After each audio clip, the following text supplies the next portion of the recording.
Hey, how's it going, everyone? Well, I am so glad that you have took your time to spend with me right here today.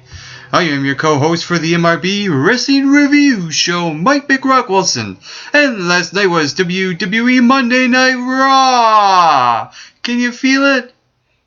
It was an alright Raw. There were some good things that happened, and there were some things that didn't quite go the way it should have been.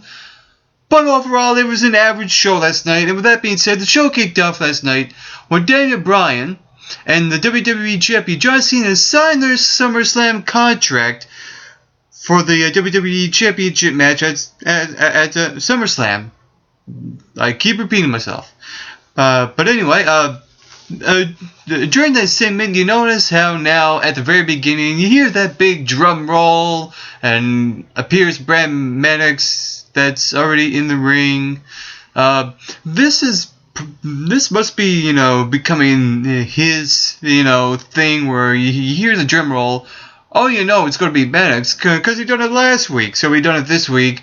Just to prove how much of a weird guy he really is. And with all that being said, Brad Maddox really dragged out that whole segment last night when he said, Daniel Bryan, what makes you think you could beat John Cena, and I don't think you have what it takes, and blah blah blah. And of course, there is the idea that Vince McMahon is getting into Brad Maddox's ear, which I like because it was Vince that appointed Brad Maddox as the general manager because he didn't like the way the audience reacted to Vicky Guerrero.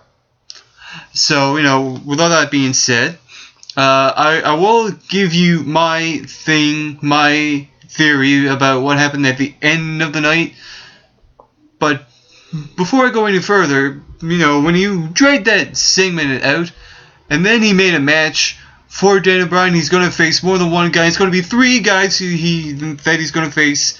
But the thing is, Brad Maddox never said how many superstars he was going to face. But we knew he was going to be more than one. So we didn't know it was going to be 2 opponents or 3 opponents. So we really didn't know at the time.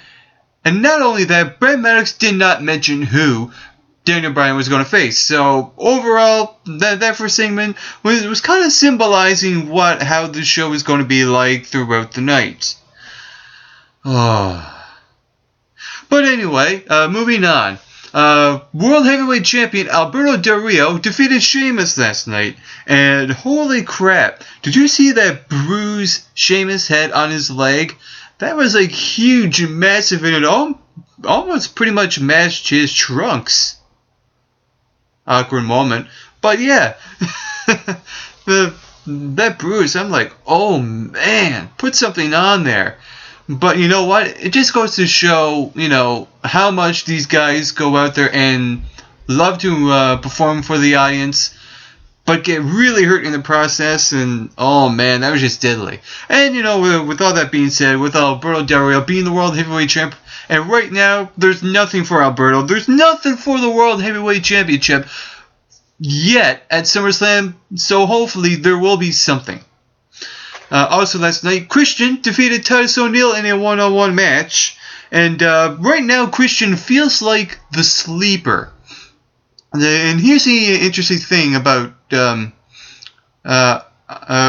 Christian right now is that even though he feels like a sleeper, he is the guy that should be in a match involving another top-tier guy at SummerSlam, and there's nothing there for Christian, and I think there should be.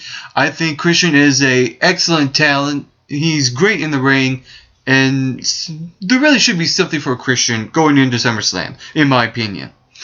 Also last night, Mark Henry addressed The Shield after the Shield attacked Mark Henry last week, in which I will say again, thank you. The Shield is now the Hunters, and for a while they were the Hunted because they are the champs, and you will expect other guys to go for their titles and go for them as well. It makes sense. But you know what?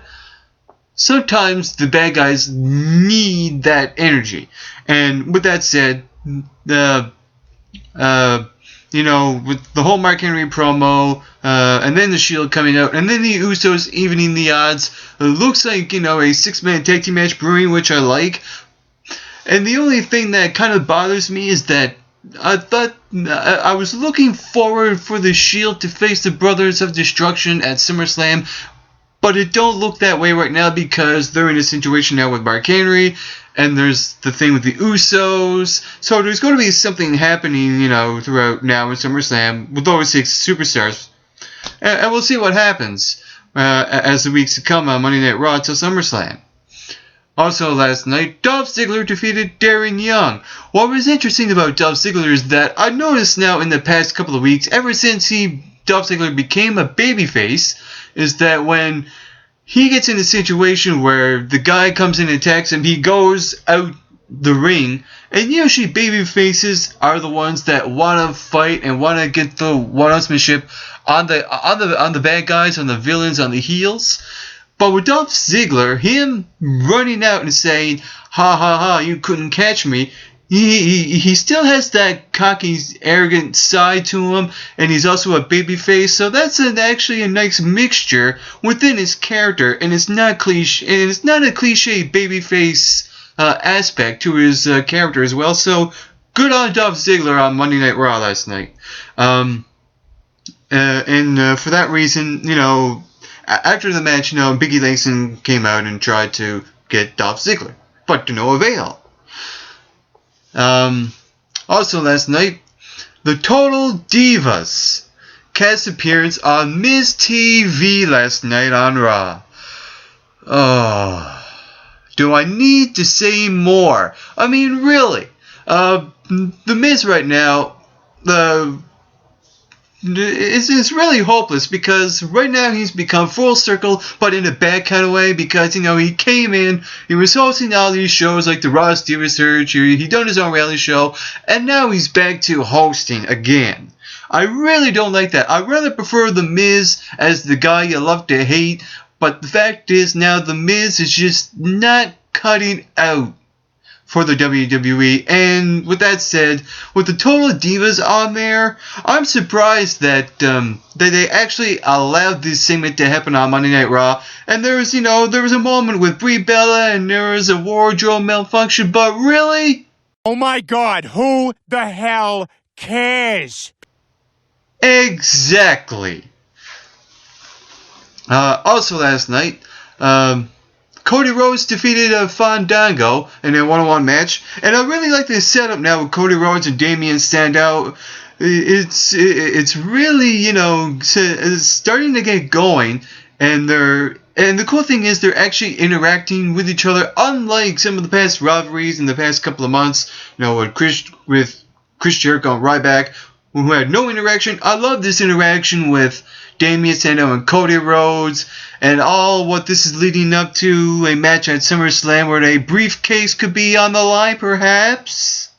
Yeah, I think that's what should happen at SummerSlam, and I hope it is, because that will make SummerSlam a little more interesting, because it's not just the main matches on the card at SummerSlam I really enjoy. It's also the sub-stories that happens on Raw and SmackDown that I absolutely think makes SummerSlam what it should be. Also last night, CM Punk called out Paul Heyman and Brock Lesnar, but only got Paul Heyman via satellite. And here's the thing about that segment on Raw.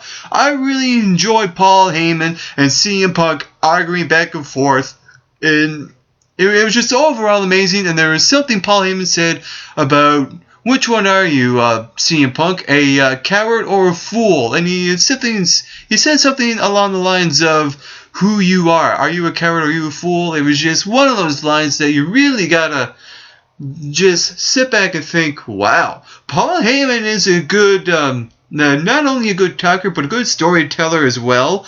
And here's the interesting thing about that.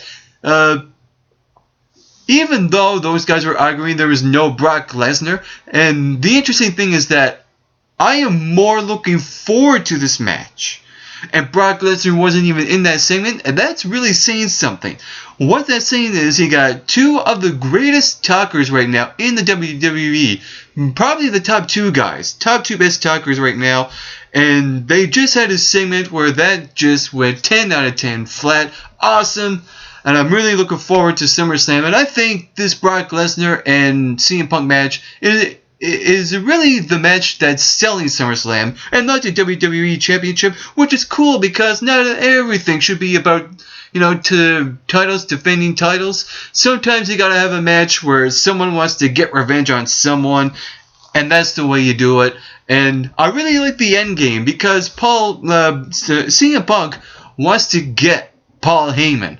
So there's going to be something interesting going on now, even after SummerSlam. I don't think it's going to end at SummerSlam.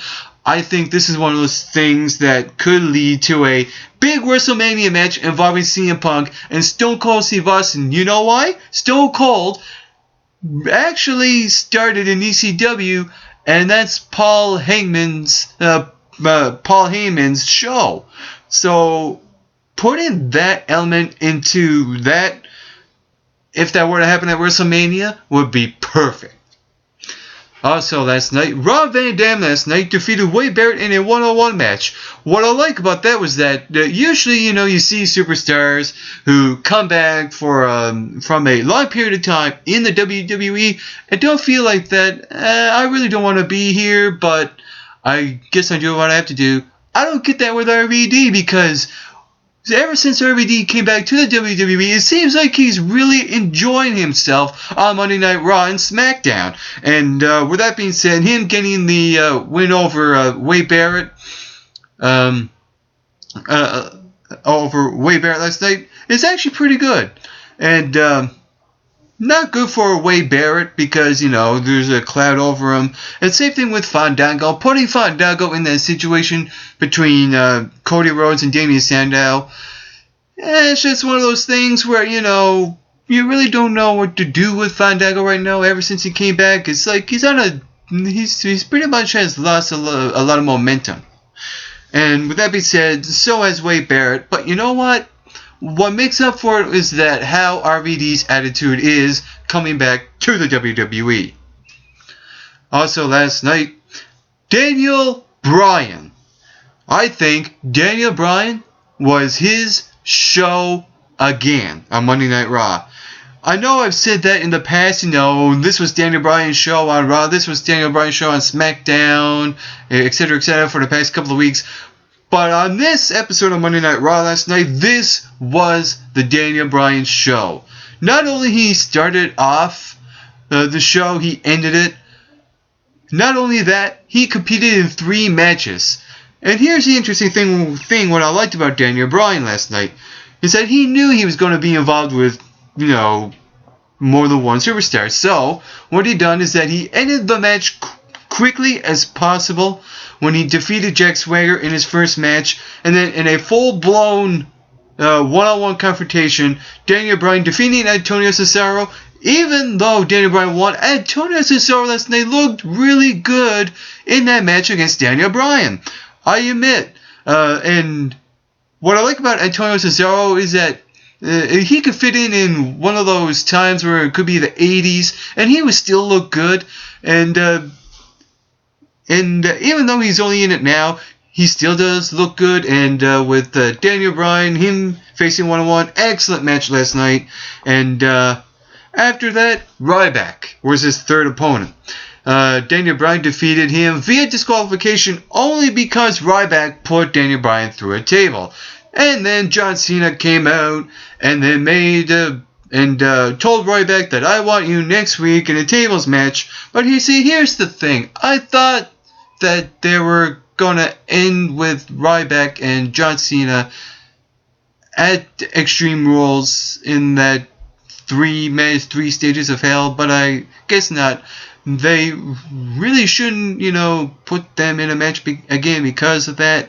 And for that reason, I didn't like the way that it ended in that way, but at least it ended with Daniel Bryan going over. At least that was the thing that, sets in motion for Daniel Bryan to become the WWE champ. And what I like about that was that Daniel Bryan competed in 3 matches last night, and he looked tremendous. So did Antonio Cesaro. But there were a few things on Raw that kind of came off as not so well. But sometimes you gotta pass and say, okay, this is probably why. And here's one of those things. Randy Orton. We know that he was injured, with a neck injury at Money in the Bank. And there was no word, there's no status of Randy Orton on Raw, which really sucks. I mean, sometimes, it don't have to be a long paragraph, but at least a brief statement to see, Randy Orton's status. And on SmackDown, they promoted that Big Show was going to return on Monday Night Raw, and that didn't happen either. And the Wyatt family didn't show up either. But see, here's the thing about the Wyatt family.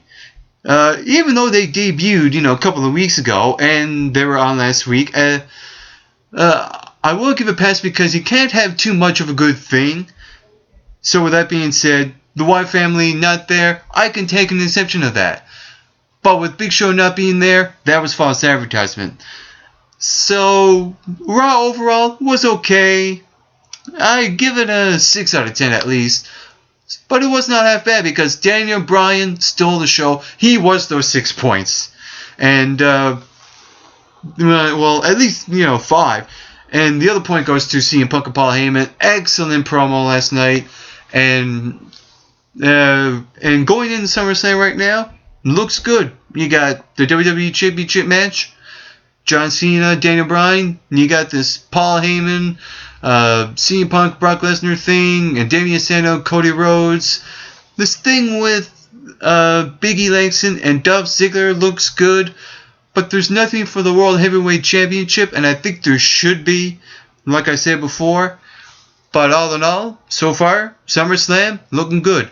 The match I'm looking forward to the most, of course, CM Punk and Brock Lesnar. But see, here's the thing about that. I think it should be a last man standing match. And like I said before, you can't have too much of good things. So I think, for some strange reason, I think it's still going to happen because there is a couple of more Raws to go before SummerSlam. And I think that's the key to make this match even more magical. And that was my review of Monday Night Raw. I'm your co-host for the MRB Wrestling Review Show, Mike Big Rock Wilson. Get plenty of rest, and always do your best.